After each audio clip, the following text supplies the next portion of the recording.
démocratie, on tue des enfants.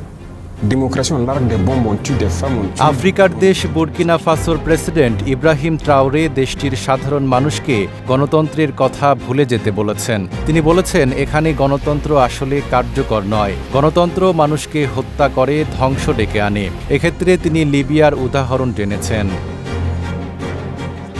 ২০২২ সালে এক সামরিক প্রতিবিপ্লব ঘটিয়ে ক্ষমতা দখল করেন ইব্রাহিম ট্রাওরে। এরপর তিনি দেশটির প্রেসিডেন্ট হন।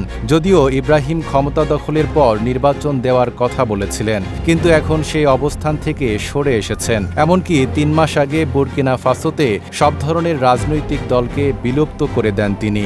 নায়াসিনামাইড ও স্যালিসাইলিক সমৃদ্ধ লিলি ফেস ওয়াশ যা ফেসের ডেড স্কিন সেল দূর করে দেয় দ্বিগুণ ফাস্টার ব্রাইটেনিং। গতকাল বৃহস্পতিবার দীর্ঘ এক সংবাদ সম্মেলনে সাংবাদিকদের সঙ্গে কথা বলেন প্রেসিডেন্ট ইব্রাহিম ট্রাওরে। ওই সময় গণতন্ত্রের কথা উঠলে তিনি বলেন, গণতন্ত্রের বিষয়টি জনগণকে ভুলে যেতে হবে। আমাদের সত্য বলতে হবে। গণতন্ত্র আমাদের জন্য নয়। তিনি আরও বলেন, গণতন্ত্র হত্যা করে। লিবিয়ার দিকে দেখুন, এটি আমাদের কাছে সবচেয়ে বড় উদাহরণ।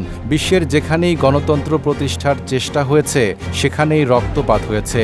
গণতন্ত্র হলো দাসত্ব। ইব্রাহিম ট্রাওরে ক্ষমতা দখলের ৮ মাস আগে সেনা অভ্যুত্থানে সাবেক প্রেসিডেন্ট রোচ মার্ক কাবরোকে ক্ষমতাচ্যুত করা হয়। এরপর সেনাবাহিনীর জুনিয়র অফিসার ইব্রাহিম পাল্টা অভ্যুত্থান ঘটান। তিনি যুক্তরাষ্ট্রের বদলে রাশিয়ার সঙ্গে সম্পর্ক গভীর করার দিকে মনোযোগ দেন। নাইম আরাবি, ঢাকা পোস্ট।